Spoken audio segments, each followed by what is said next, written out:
আসসালামু আলাইকুম। আশা করি সকলেই ভালো আছেন। সুপ্রিয় চাকরি প্রত্যাশী ভাই ও বোনেরা, জ্বালানি ও খনিজ সম্পদ মন্ত্রণালয়ে একটি নিয়োগ সার্কুলার প্রকাশ করা হয়েছে।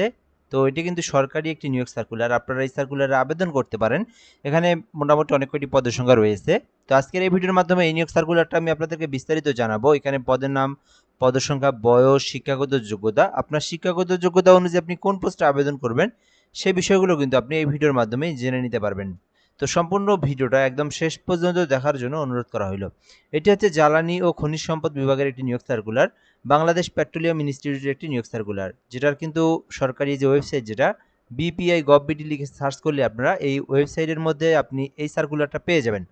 এখানে বলা হয়েছে জ্বালানি ও খনিজ সম্পদ বিভাগের অধীনে বাংলাদেশ পেট্রোলিয়াম ইনস্টিটিউট BPI কর্তৃক নিম্ন বর্ণিত পদসমূহে নিয়োগ প্রদানের লক্ষ্যে শর্তাদি পূরণ সাপেক্ষে প্রকৃত বাংলাদেশী নাগরিকরা আবেদন করতে পারবেন। অর্থাৎ বাংলাদেশের যে কোনো জেলার যে কোনো প্রার্থী যে কেউ চাইলে আবেদন করতে পারবেন এই নিয়োগ সার্কুলারে। এটি একটি অফিসিয়াল সরকারি নিয়োগ সার্কুলার, খনিজ ও জ্বালানি বিভাগের একটি নিয়োগ সার্কুলার। তো এখানে আমরা দেখব পদের নাম, পদের সংখ্যা, সকল তথ্যগুলো রয়েছে। তার আগে আপনাদেরকে গুরুত্বপূর্ণ একটি বিষয় বলে রাখি, যারা ভিডিওটা ফেসবুকের মাধ্যমে দেখতেছেন, job plus BD Facebook page আমাদের, নতুন হয়ে থাকলে পেজটি ফলো করে রাখবেন। আর আমাদের একটি ইউটিউব চ্যানেল রয়েছে এমআর রাইহান হাসান, যেখানে বাংলাদেশের সরকারি সকল নিয়োগ সার্কুলারগুলো আপলোড করা হয়। যারা যেখান থেকে দেখতেছেন আমাদের সঙ্গে যুক্ত থাকার জন্য অনুরোধ করা হলো। সো এখানে বলা হয়েছে, আমরা দেখবো এখানে প্রথম পদের নাম সহকারী পরিচালক, যেখানে একটি পদ রয়েছে, 32 বছর পর্যন্ত আবেদন করা যাবে। সহকারী পরিচালক পদে যারা আবেদন করতে চাচ্ছেন তাদের শিক্ষাগত যোগ্যতা থাকার প্রয়োজন স্নাতক অথবা ডিগ্রি, অর্থাৎ যারা অনার্স পাস করেছেন তারা আবেদন করতে পারবেন। আর এখানে বলা হয়েছে স্নাতক ডিগ্রি, অর্থাৎ যারা ডিগ্রি পাস করেছেন তাদের জন্য মাস্টার্স থাকতে হবে। আমি আপনাদেরকে বিষয়টা আর একটু ভালো করে ক্লিয়ার করে দেই।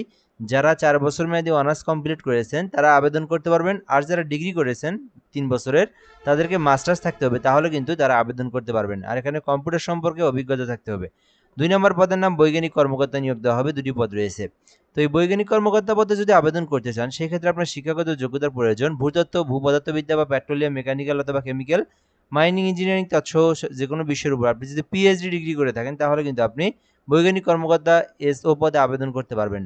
আর এখানে বলা হয়েছে যে অবশ্যই শিক্ষা জীবনে কোনো স্তরে তৃতীয় বিভাগ থাকা যাবে না, ফার্স্ট ক্লাস অথবা সেকেন্ড ক্লাস রেজাল্টের মধ্যে আপনার থাকতে হবে, তাহলে আবেদন করতে পারবেন। এরপরে রয়েছে পিএ নামে একটি পদ রয়েছে, যেখানে কিন্তু 2টি পদ রয়েছে, চাইলে আবেদন করতে পারেন। এক্ষেত্রে আবেদনের জন্য শুধুমাত্র উচ্চ মাধ্যমিক অর্থাৎ এইচএসসি পাস থাকলে আবেদন করা যাবে। আর এক্ষেত্রে অবশ্যই কম্পিউটার সম্পর্কে বেসিক যে অভিজ্ঞতাগুলো রয়েছে, টাইপিং করতে পারা, MS Word, Excel, power point সম্পর্কে বেসিক এক্সপিরিয়েন্স থাকলে আবেদন করা যাবে। আর এখানে 25 শব্দ এবং 30 শব্দ থাকতে হবে ইংরেজিতে, 25 শব্দ বাংলায়, এই স্পিড যাদের রয়েছে এবং কম্পিউটার সম্পর্কে টাইপিং করতে পারেন, উচ্চ মাধ্যমিক পাস করেছেন, পিএ পদে আবেদন করতে পারবেন। 13 গ্রেডে নিয়োগ দেওয়া হয়েছে। সো আপনারা যে সার্কুলারের এই সার্কুলারের মধ্যে যে পোস্টে আবেদন করতে চান, আপনার শিক্ষাগত যোগ্যতা অনুযায়ী আপনি আবেদন করতে পারবেন। আবেদন করতে যে বিষয়গুলো খুবই গুরুত্বপূর্ণ, সেগুলো আমি আপনাদেরকে ধাপে ধাপে দেখাবো। তো এখানে বলা হয়েছে যে অবশ্যই অনলাইনের মাধ্যমে আবেদন করতে হবে। তো এখানে আবেদনের শুরু এবং শেষ তারিখটা দেওয়া রয়েছে। সো আবেদনটা কিন্তু বর্তমানে চলমান রয়েছে। এই আবেদনটা আপনারা 30শে আগস্ট পর্যন্ত করতে পারবেন। মানে জুলাই 2 তারিখে শুরু হবে। এখনও কিন্তু আবেদনটা শুরু হয়নি। জুলাই 2 তারিখে শুরু হবে এবং আগস্টের 30 তারিখে শেষ হবে। মানে পুরো আগস্ট মাসের একটি সরকারি নিয়োগ সার্কুলার। তো এর পরবর্তী আমরা দেখব এখান থেকে আপনারা যারা আবেদন করতে যাচ্ছেন, এই যে এখানে দেওয়া রয়েছে পরীক্ষা সংক্রান্ত যাবতীয় তথ্য BPI ওয়েবসাইটের মধ্যেই পাওয়া যাবে। আর এখানে কিন্তু আবেদনের যে প্রসেসগুলো দেওয়া রয়েছে আপনারা দেখে নিতে পারেন স্টেপ টু স্টেপ। সো এখানে আবেদন করতে চাইলে এই যে লিঙ্ক দেখতে পাচ্ছেন bpiteletalk.com.bd, মূলত আপনাকে এই যে এই লিঙ্কটা দেখতে পাচ্ছেন, এই লিঙ্কে প্রবেশ করে আপনার আবেদন ফর্ম পূরণ করে আবেদনটা সাবমিট দিতে হবে। আবেদন সাবমিট হয়ে গেলে আপনাদেরকে সরকারি ফি জমা দিতে হবে। তো এখানে 1 ও 2 নম্বর ক্রমিক পদে আবেদন করলে 223 টাকা জমা দিতে হবে। আর যদি আপনি আপনি 3 নাম্বার যে পদটা রয়েছে ওইটাতে আবেদন করলে 112 টাকা জমা দিতে হবে, অর্থাৎ কম্পিউটার অপারেটর পদে 112 টাকা জমা দিয়ে পেমেন্ট কমপ্লিট করতে হবে। আর কমপ্লিট করার প্রসেসটা হচ্ছে BPI ইউজার আইডি 16322, পরবর্তী পিন নাম্বার দিয়ে আবার এই নাম্বারে সেন্ড করবেন। তবে গুরুত্বপূর্ণ বিষয় হচ্ছে আবেদনটা কিন্তু এখনো শুরু হয়নি, যেহেতু এটা এখনো জুলাই মাস। সো এখানে যে দেখতে পাচ্ছেন এই লিঙ্কটা, এটা কিন্তু এখনো কাজ করবে না।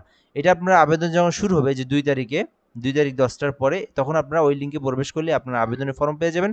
দেন তখন আপনারা আবেদন করতে পারবেন। তো আশা করি আপনারা এই বিষয় সম্পর্কে অবগত হয়েছেন। যারা আপনারা আবেদন করতে যাচ্ছেন এই সার্কুলারে, তারা কিন্তু এই সার্কুলারটা সম্পর্কে জেনে রাখতে পারেন। আবেদন শুরু হলে আবেদন করতে পারেন। ধন্যবাদ। ভিডিওটা পর্যন্তই। ভালো থাকবেন। আসসালামু আলাইকুম।